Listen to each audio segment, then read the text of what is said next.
भी बताया जाएगा कि शिव नेत्र तो शंकर भगवान के पास है, बाकी कहां किसी के पास है। प्रेमियों, शिव नेत्र सारे इंसानों के पास है, सारी जीवात्माओं के पास है। शिव नेत्र किसको कहते हैं? दिव्य दृष्टि किसको कहते हैं? जो सुरत जीवात्मा है, परमात्मा का अंश, उसमें एक आंख है, एक नाक है और एक कान है। उसी से शरीर चलता है। जब आप रात में सोते हो और स्वप्न देखते हो कि गंगा जी नहाने गए, और नहीं विष्णु भगवान के मंदिर में हम जल चढ़ा रहे हैं, अब आप देख रहे हो यहाँ शरीर आपका यहाँ है, तो वहां कैसे आप गए? आपने कैसे देखा?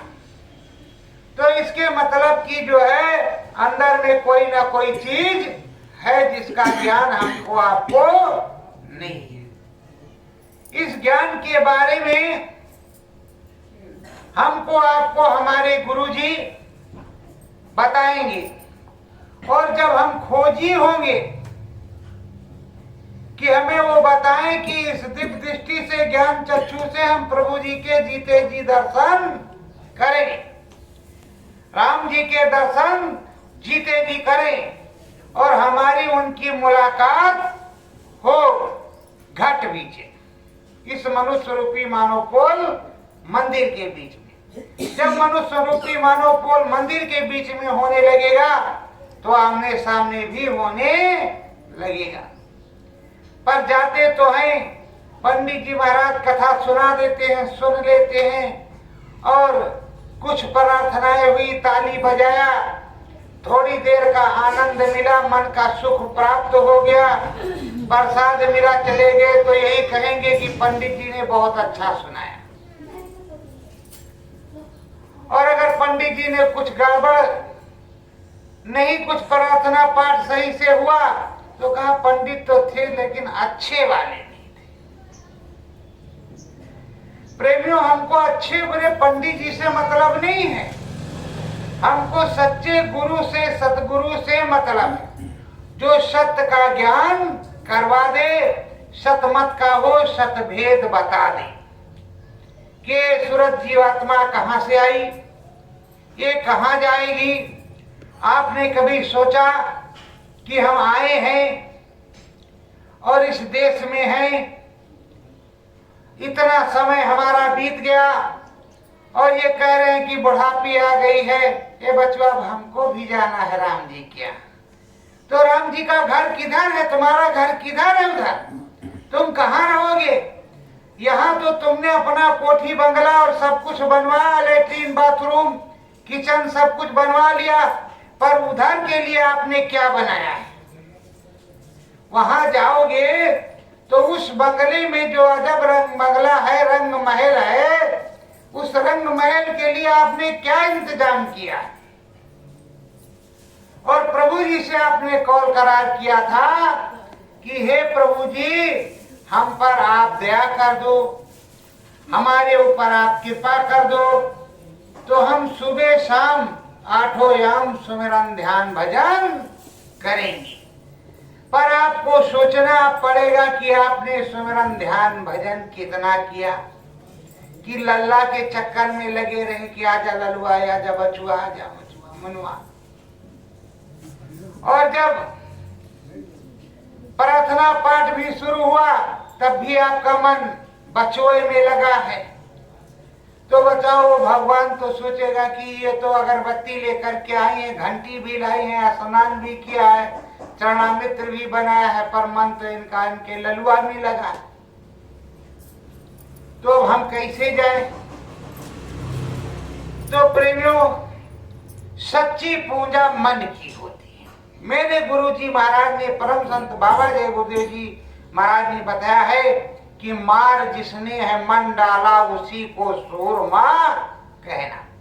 जिसका मन मर गया, जिसने मन को मार डाला, 24 घंटे के लिए मत मार डालो, तो 10-5 मिनट के लिए मार डालो, रोक डालो, कि 10 मिनट मुझको प्रभु का भजन करना है, उस परमात्मा का भजन करना है, उस मालिक का भजन करना है, उसी में लो लगाना है, उसी को ध्यान करना है, उसी का ज्ञान करना है।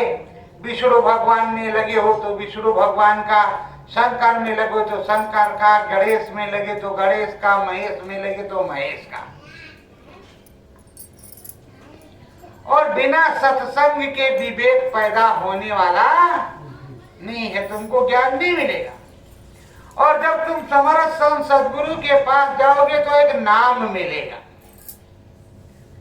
इसीलिए कहते हैं कलयुग केवल नाम आधारा, सुमिर सुमिर नर उतरे पारा। कलयुग जो है नाम का आधार है।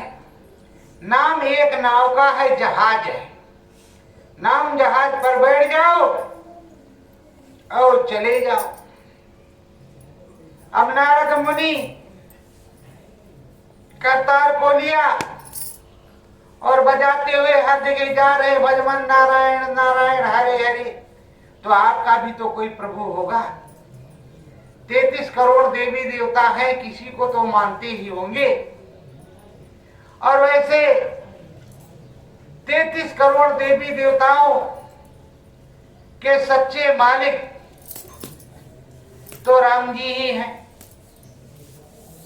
और हमारे भी राजा राम जी ही हैं, हमारे भी ईश्वर राम जी हैं, हमारे भी प्रभु राम जी ही हैं, कोई दूसरा नहीं है। और ये राज्य राम जी का ही है। तो सर्वप्रथम राम जी ने किसको दुख दिया, किसको प्रताड़ना किया, किसका संहार किया? दुष्टों का, राक्षसों का। तो राक्षसी प्रवृत्ति मत रखो। ये राज अभी उन्हीं का है, किसी दूसरे का नहीं है। अच्छी प्रवृत्ति रखो, शाकाहारी सदाचारी रहो, प्रभु में ध्यान लगाओ, जीव हिंसा मत करो, अहिंसा परमो धर्म, अहिंसा परमो। और मेहनत ईमानदारी की कमाई पर विश्वास रखो, उसी में बरकत होगी। आप सोच रहे हो कि देखो उनका ये हो गया है और मेरा नहीं हो पा रहा, तो रोज भगवान जी से, गोपाल जी से प्रार्थना करते हैं कि हे प्रभु दया कर दो, हमारा भी ये काम बन जाए। और हमारा काम बन जाएगा तो हम भी आपकी आराधना प्रार्थना करेंगे। अगर पानी बरसात होगी, टप टप चुएगा और हमें नींद नहीं आएगी तो आपका नाम हम कहाँ से लेंगे? तो जब प्रभु से, परमात्मा से, गुरु जी से आप प्रार्थना करोगे तब आपकी प्रार्थना होगी। आप ईर्षा, द्वेष और जलन करोगे कि इसका हो गया है, हमारा नहीं हो रहा है, चलो वहाँ नहर के ऊपर एक तांत्रिक बाबा रहते हैं, जरा उससे चावल वावल ला करके पका करके डाल देते हैं, इनका काम गड़बड़ हो जाए, मेरा बन जाए। तो प्रेमियों, सबसे पहले प्रभु जी ने बताया, गुरु जी ने बताया, रामायण में लिखा है, कर्म विधान विश्व रच राखा, जो जसकीन तास फल चाखा। कर्म का विधान है और जो कुछ तुम्हारे अंदर में, लीलार में इस पे लिखा हुआ है, वो तो तुम्हें मिलना ही मिलना है। वो तुम्हारा कोई छीन नहीं सकता और ना ही कोई चोर ले जा करके कहीं छिपा सकता है, ना भाग सकता है। वो तुमको मिलेगा अवश्य,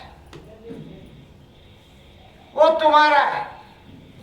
इसीलिए कहते हैं प्रारब्ध पर विश्वास करो, अपने भाग्य पर विश्वास और भरोसा करो। जब भाग्य पर भरोसा करोगे तो भाग्य पर भरोसा रहेगा तो भगवान मदद करेगा, भगवान कल्याण करेगा, भगवान आपकी मनोकामना को पूरी करेगा। अब प्रेमियों, ये पंच भौतिक शरीर किस लिए मिला है? ये पंच भौतिक शरीर प्रभु के भजन के लिए मिला है, और साथ ही साथ ये दुनियादारी के जो आप काम करते हो वो भी काम करो, मना ही नहीं है। लेकिन ये सबसे पहले भजन के लिए मिला है।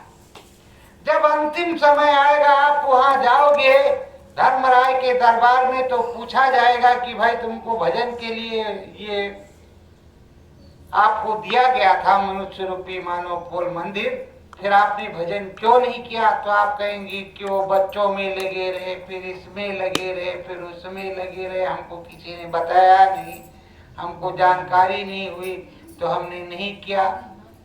तो तुमको बताएंगे कि देखो ये पंडित जी आए थे, इन्होंने तुमको बताया। निकाल करके जब वहां जाएंगे तो राम राम का फल मिलेगा, आपको स्वर्ग में ले जाएंगे, स्वर्ग में आप रहोगे, सुख का भोग करोगे।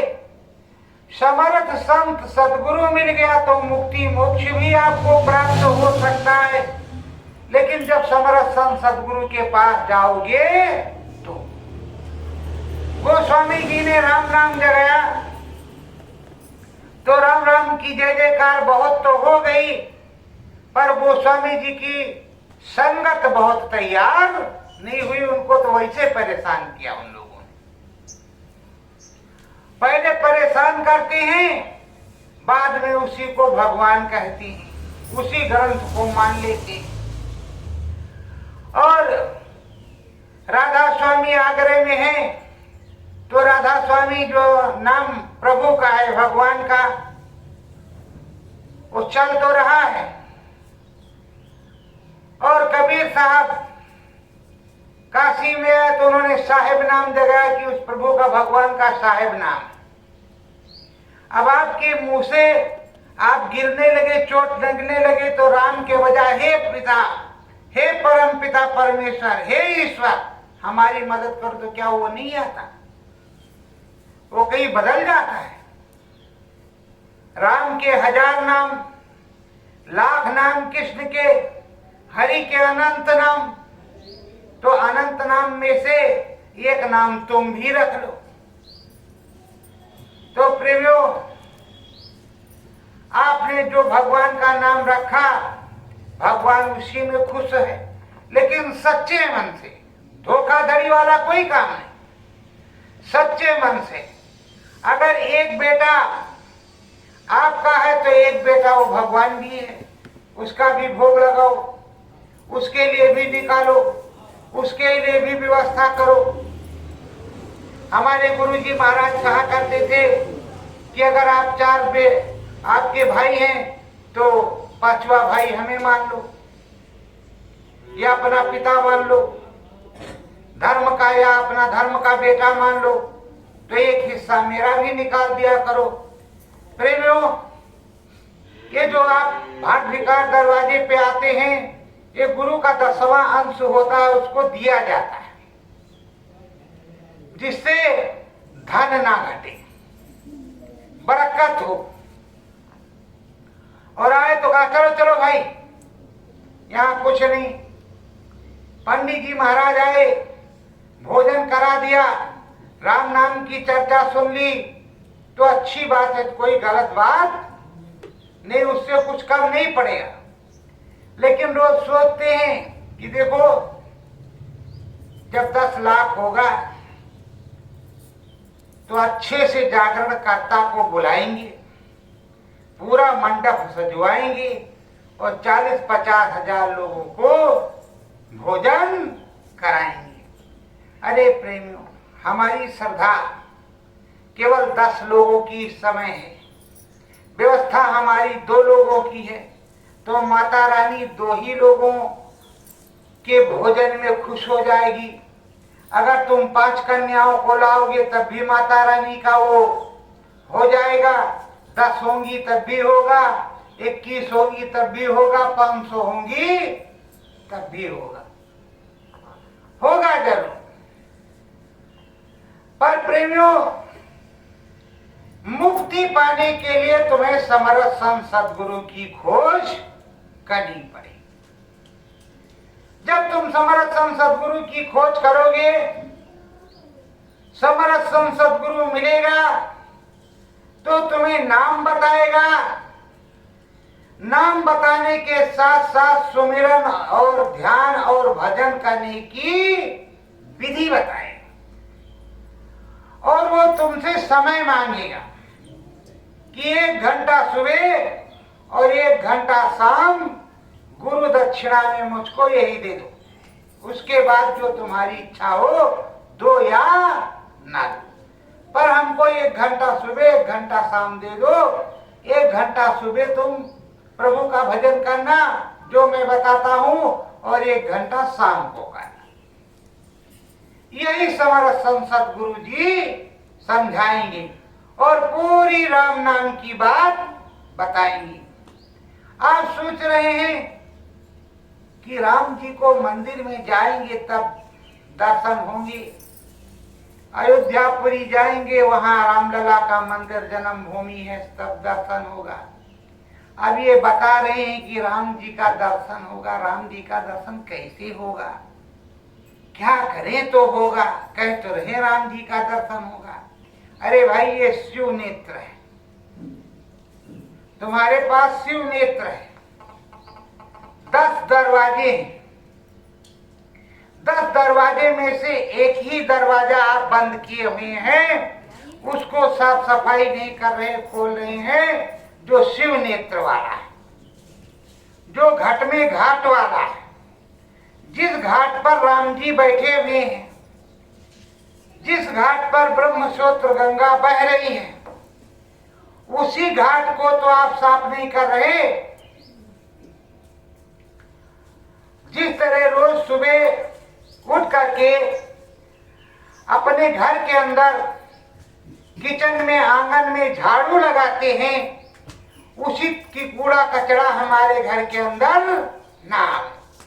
उसी तरह मनुष्य रूपी मानव पोल मंदिर के अंदर राम नाम की झाड़ू लगाई जाती है कि इसमें कोई कूड़ा कचरा ना आवे। दिन भर में आपने कुछ तो कैसे काम बनेगा। जब माता रानी के दरबार में आप जाते हो या अपने यहाँ सिर झुकाते हो, तो सिर झुकाने के समय ऐसे सिर झुकाते हो तो आंख भी बंद हो जाती है। जब तक आंख बंद नहीं होगी, सच्चे मन से प्रणाम नहीं होगा, तब तक माता जी को कोई चीज अर्पण नहीं होगा। तब ये सब जान रहे हो कि इस तरह से ये होगा, तो इसका मतलब है कि आंख बंद करके ही प्रभु का भजन होगा। मंजीरा लेकर सीताराम सीताराम सीताराम बोला तो जा सकता है, लेकिन आंख बंद करके जो ये ज्ञान चक्षु है, शिव नेत्र है, इस शिव नेत्र में जो प्रभु का अखंड भजन हो रहा है, अखंड कीर्तन हो रहा है, उस अखंड भजन और अखंड कीर्तन को सुनने के लिए हमें समर्थ संत सद्गुरु की जरूरत है, साथ ही साथ एकांतवास की जरूरत है। हमारे स्वामी जी महाराज ने, हमारे गुरु जी महाराज ने बताया कि अपने गृहस्थ आश्रम में रहो, कहीं तुमको जंगल में जाने की जरूरत नहीं है, खेती दुकान दफ्तर का काम करो, जो तुम्हारा काम हो उस काम को करो, पर सुबह और शाम सुमिरन ध्यान भजन करो प्रभु का। और जब पास में सत्संग हो तो चले जाओ, सत्संग मिल जाए, सत्संग सुन लो।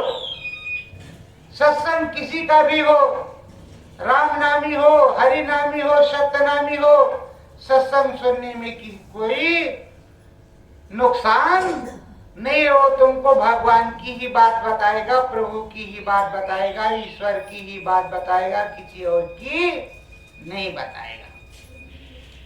प्रेमियों,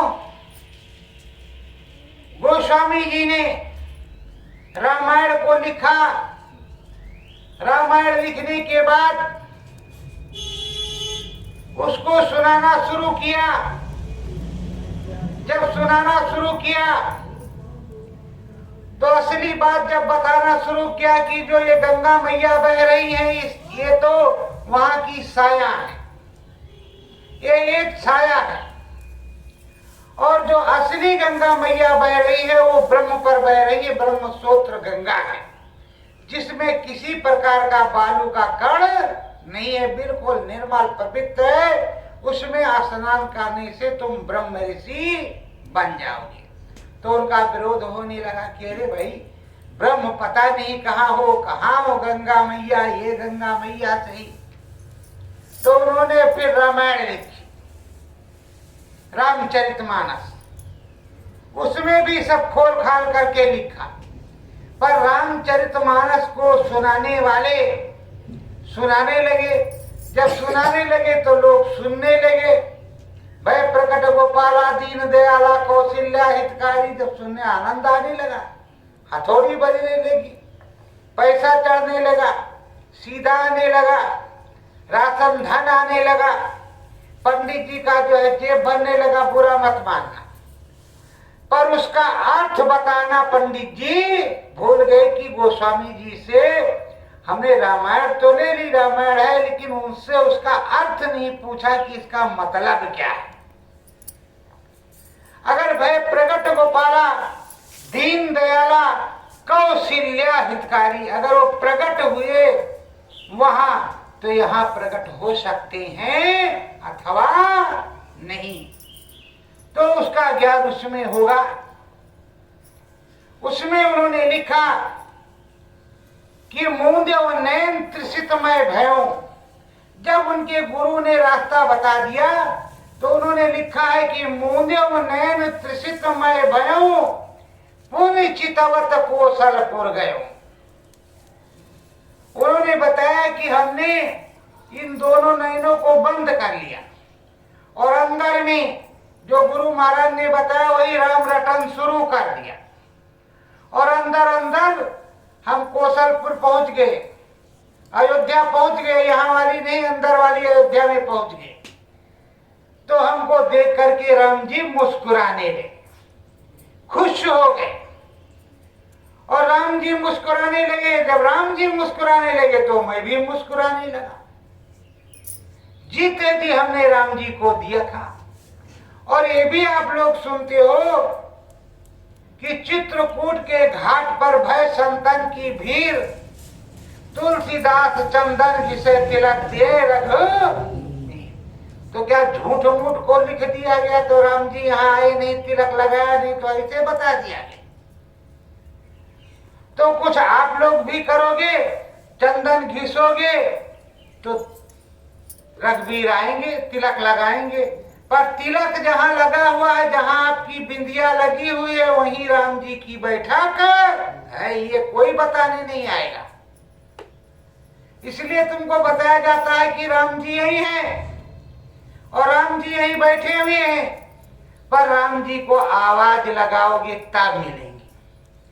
साथ ही साथ माता रानी भी बैठी हैं, अष्टांगी देवी, आद्या महाशक्ति माई, महामाया देवी, और उच्च कोटि की चीजें इस ब्रह्मांड में अंदर हैं।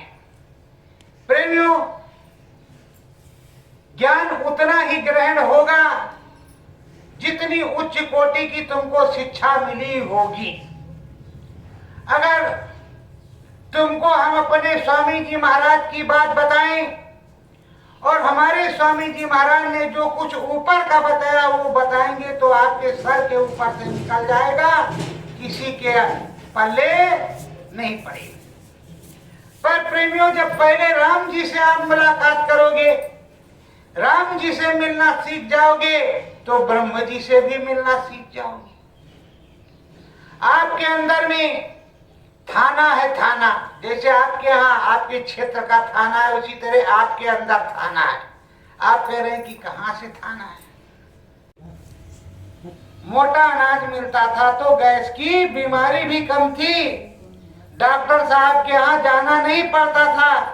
बेसन की, चने की रोटी, बाजरे की रोटी और वो मक्के की रोटी और मट्ठा, सब कुछ घी मिलता था, खाते थे प्रेम से, हाथ पैर मजबूत होता था।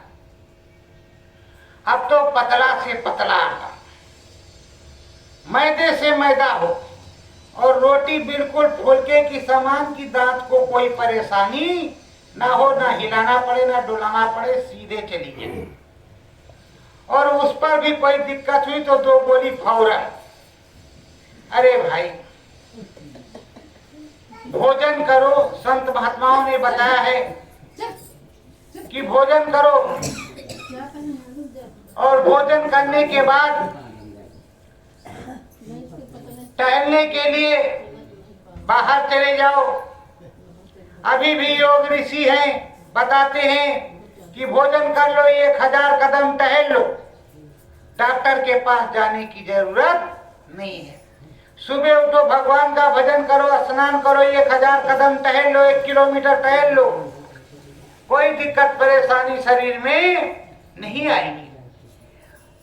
तो महात्मा जी तुमको सब कुछ बताते थे, तुमने महात्माओं के यहाँ जाना छोड़ दिया।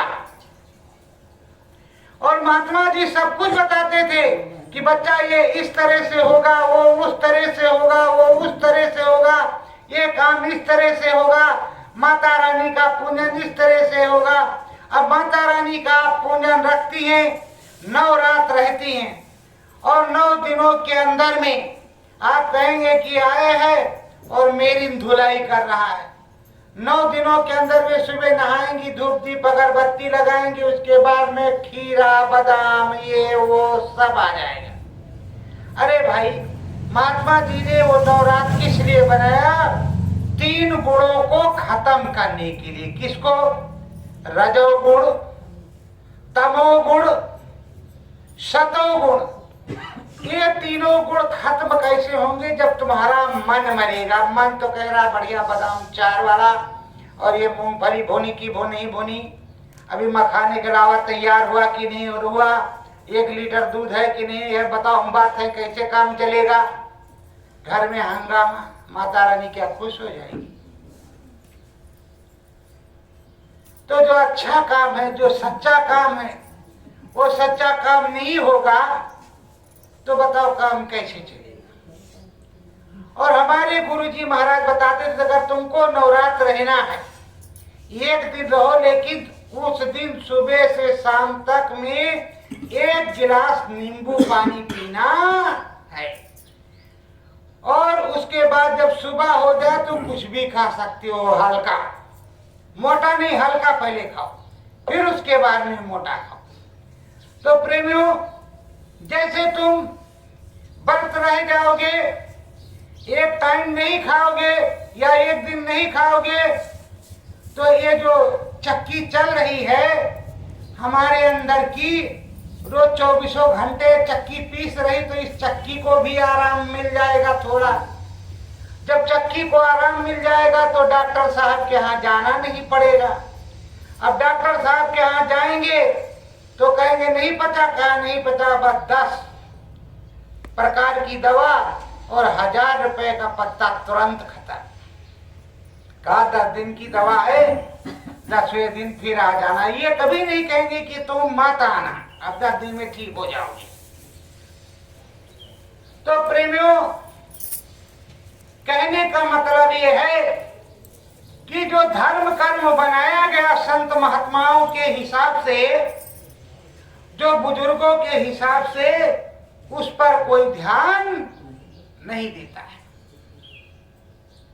अगर उस पर ध्यान देते तो आज ये नौबत नहीं आती। धान की कुटाई होती है, जब धान कूटा जाता तो हाथ पैर मसल्स की पूरी जो है एक्सरसाइज होती। और अब हमारे नौजवान जो है क्या होता है, हमारे नौजवान बच्चे, हमारे हो या आपके हो, वो सुबह उठेंगे, अगर लेटरिन गांव में जाना है तो मोटरसाइकिल सबसे पहले, साइकिल का भी लोप हो गया है। साइकिल चलाते थे तब भी हाथ पैर में थोड़ा ताकत पड़ती थी। तो तरह तरह की चीजें विलुप्त हो रही। तो प्रेमियों, बीमारी तो लगेगी ही, और इतने अस्पताल हैं फिर भी पूरा नहीं पड़ रहा। पर सच्चा अस्पताल उस प्रभु का है। अगर प्रभु चाहेगा तो तुमको कुछ भी नहीं होगा।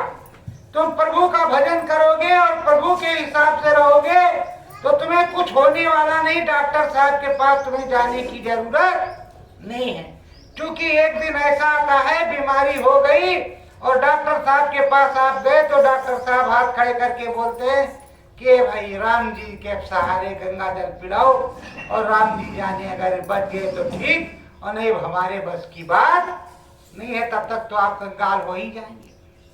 तो जब राम जी के सहारे हैं तो सारे काम क्यों ना ही राम जी के सहारे कर लिया जाए। जब थोड़ा मोड़ा कोई गड़बड़ होगा तो उसको देखा जाएगा, नहीं तो सारे काम राम जी के सहारे।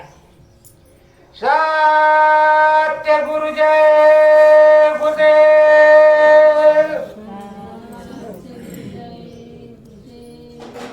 मनवा भजो हरि का नाम,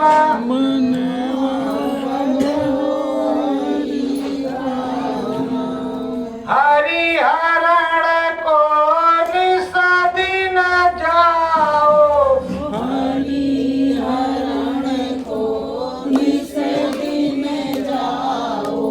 अंत में आवे काम,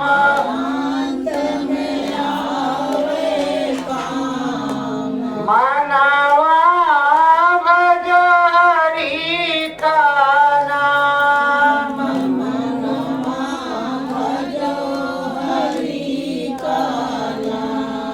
हरि हमारा अंतर्यामी,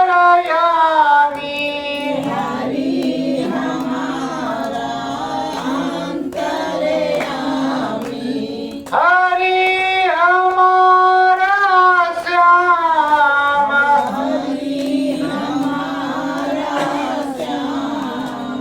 भजवा भजो हरि का नाम,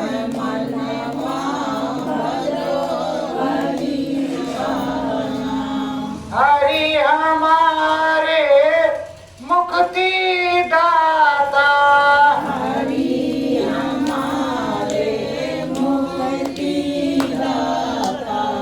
हरि भजन अठयाम,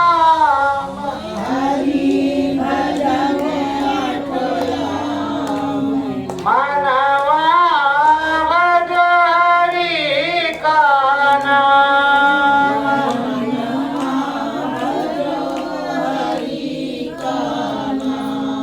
सत्य गुरु जय गुरुदेव। प्रेमियों, द्वापर में हरि को पुकारा जाता था, त्रेता में राम को, अब कलयुग आया है तो हरि और राम को सबको पुकारा जाता है।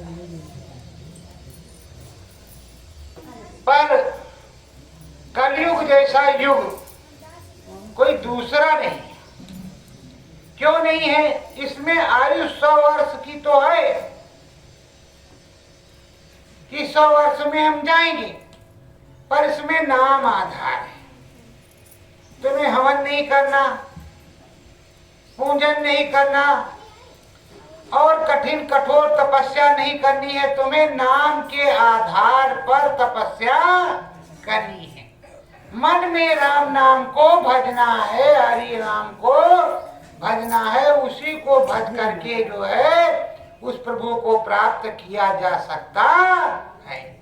और जब युग थे, जब सतयुग था तो उसमें यज्ञ होता था और हजारों हजार साल उल्टे टगे हैं, राम राम भज रहे। और जब द्वापर आया तो उसमें भी एक पैर पर खड़े होकर के तपस्या कर रहे। सतयुग के बाद में त्रेता में, द्वापर के बाद द्वापर में, अब आया कलयुग। अगर ये 100 वर्ष की आयु है अगर इनको एक दिन का एक पैर पे खड़ा होने को कहा जाए तो इनके बस की बात नहीं है। तो कलयुग में प्रभु ने सस्ता किया, और कलयुग सबसे बढ़िया युग है। कहते तो है कि कलयुग बड़ा खराब है। जब कलयुग केवल नाम आधार है और सुमिर सुमिर नर उतर नहीं पा रहा, तो रोज जो है सुमिरन करो उस प्रभु का। 1 घंटा, 1 घड़ी, आधी में पुनिया। अरे जितना हो सके उतना ही करो, पर करो। और हमारी समझ से तो ये आता है कि दिन में जो किया सुबह शाम वो तो किया। जब शाम को भोजन करके चारपाई पे अपने जाओ, अब सोना है, तब आंख बंद कर।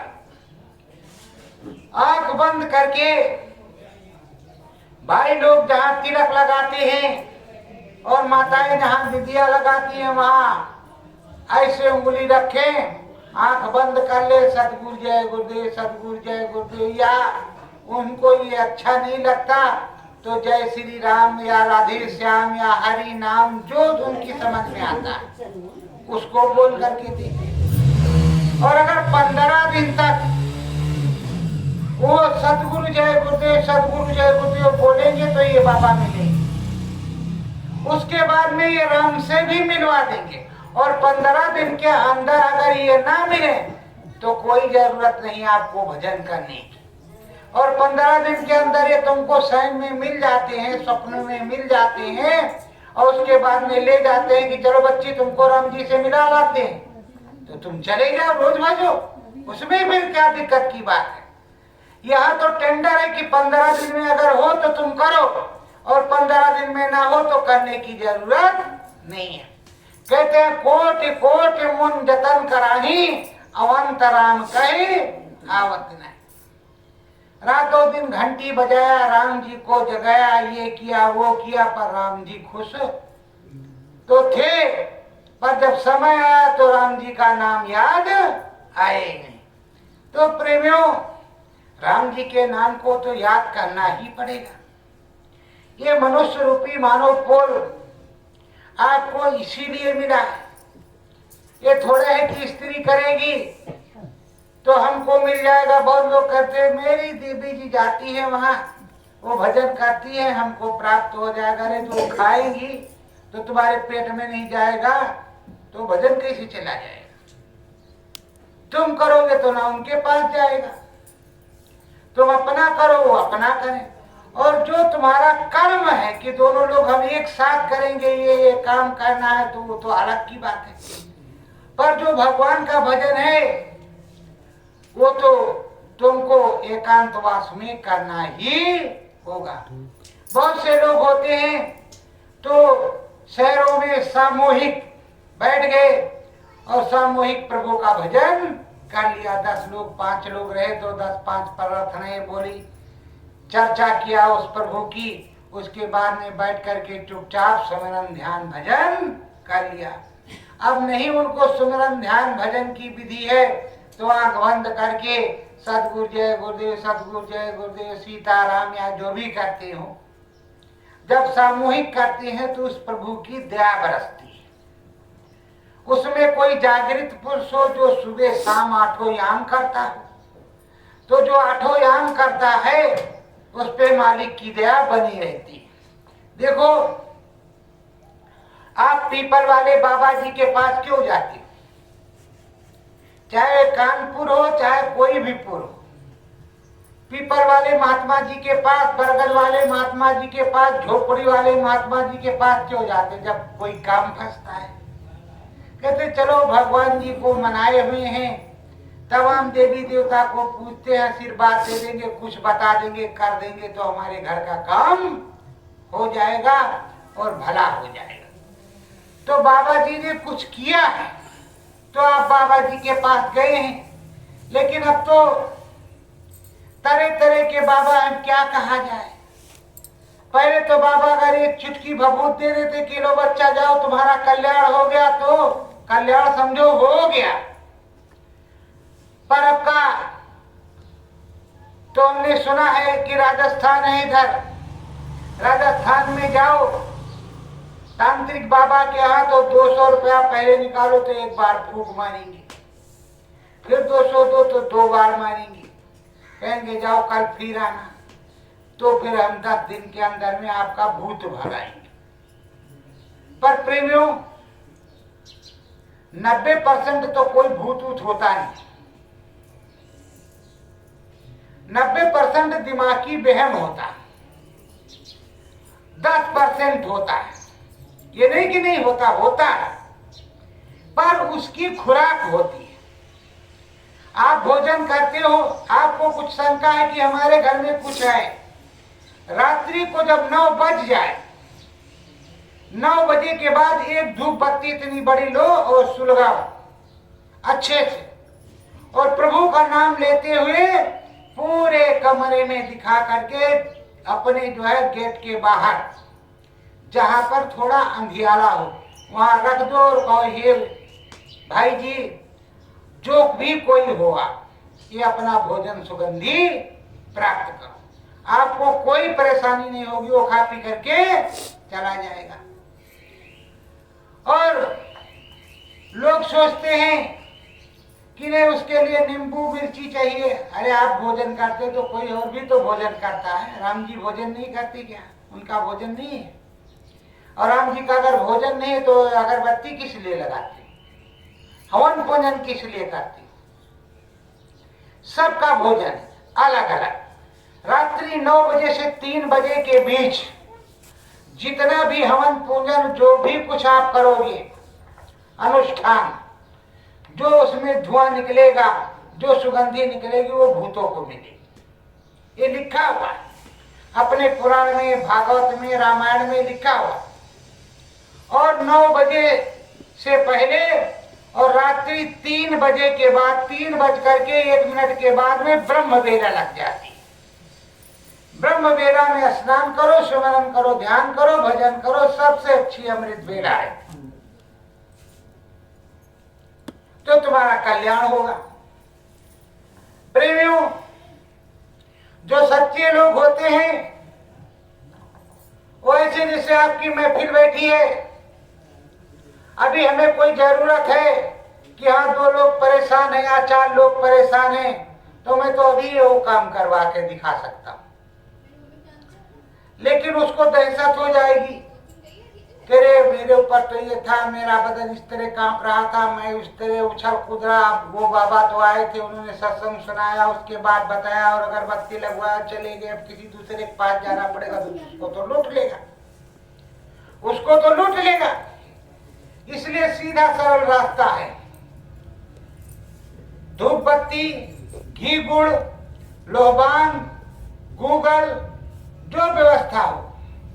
आपको शंका हो तो अपने घर में घुमा करके पूरे कमरे में, ये नहीं कि एक पूरे कमरे में घुमाओ और घर के बाहर रख दो, और ये कह दो कि जो कोई हो अपना भोजन सुगंधी लो, और चुपचाप चले आओ। उसको देखना नहीं है घूम करके कि हाँ उसको हम देखते रहेंगे कोई खा रहा है अथवा नहीं खा रहा है।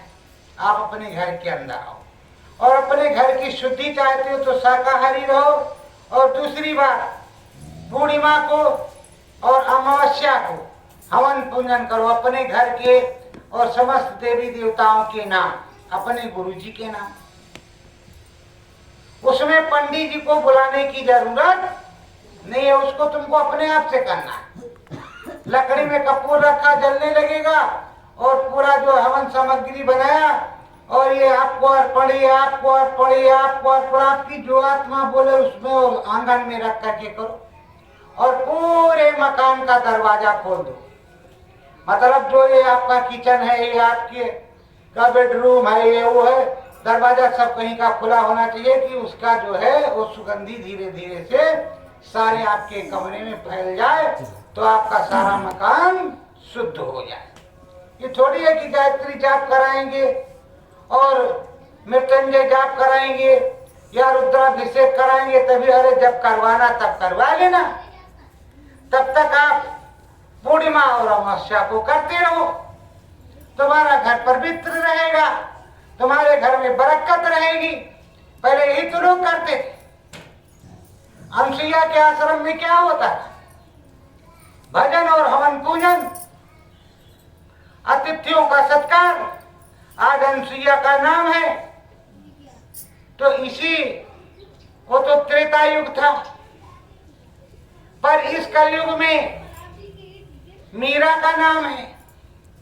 मीरा ने भक्ति किया, मीरा के गिरधर गोपाल दूसरों ना कोई। तो मीरा ने जब भक्ति किया तो मीरा को प्राप्त हो सकता है, तो आपको कैसे प्राप्त नहीं हो सकता? आप भी तो उसी तरह का आपका जामा है, आपका भी तो शरीर उसी तरह का है। बस आपको समरस संत सतगुरु को ढूंढने की जरूरत है, उनको मिलने की जरूरत है।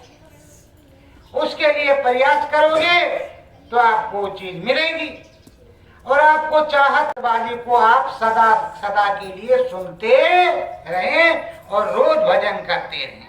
जब सुनाई पड़ने लगेगा तो मन तो आपका लगने लगेगा। आप रोज राम जी के यहाँ जाएंगे तो फिर मरने का क्या डर?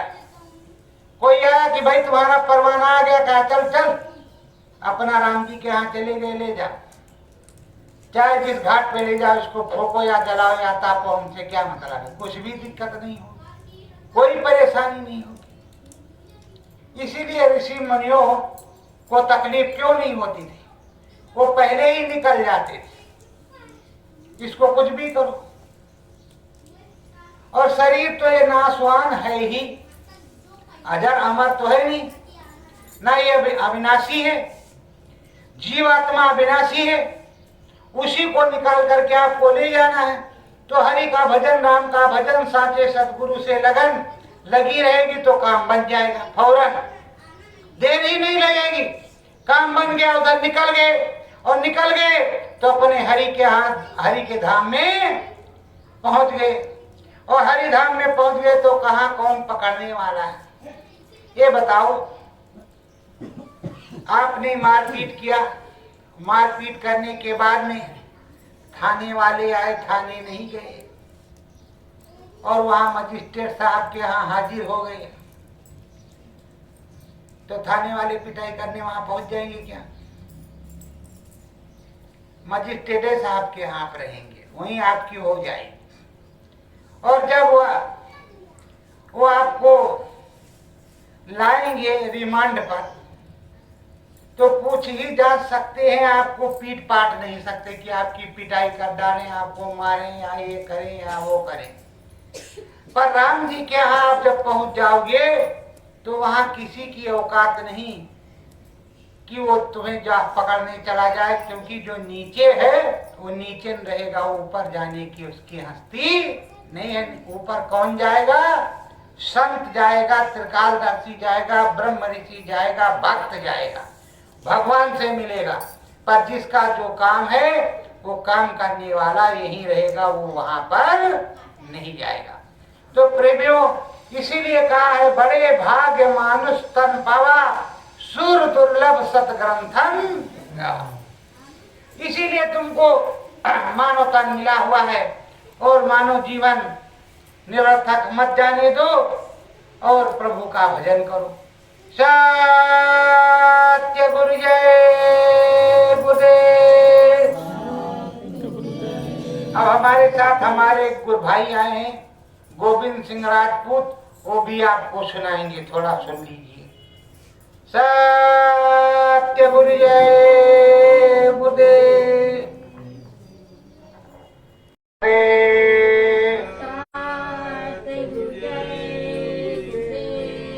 सत्य गुरु जय गुरुदेव। सत्य गुरु जय गुरुदेव। सतगुरु जय गुरुदेव नाम किसका? प्रभु का पावन नाम। प्रभु सतगुरु मेरे सतगुरु है नाम।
सतगुरु चरण कोटि प्रणामी।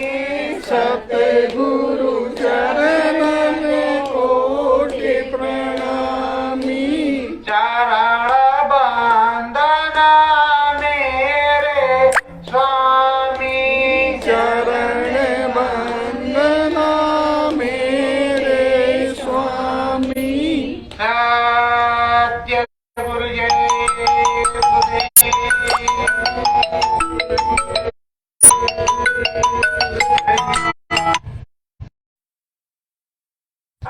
तब तक गुरु करो 10 पाचन। जब तक साचा सतगुरु न मिले तब तक गुरु बदलते रहो, कोई बात नहीं। आप कहोगे कि गुरु कैसे बदल लें? अब एक जगह गुरु कर लिया तो कर लिया, अब 20 जगह गुरु कैसे करेंगे? अरे भाई, केजी में पढ़ने गए गुरुजी दूसरे थे, फिर कक्षा 1 आया तो दूसरे थे, 5 आया तो दूसरे थे, 8 आया तो दूसरे थे, 10 आया तो दूसरे हो गए, इंटर आया तो दूसरे हो गए, बीए में या पोस्ट ग्रेजुएट हुआ तो दूसरे हो गए। मतलब गुरुजी बदलते ही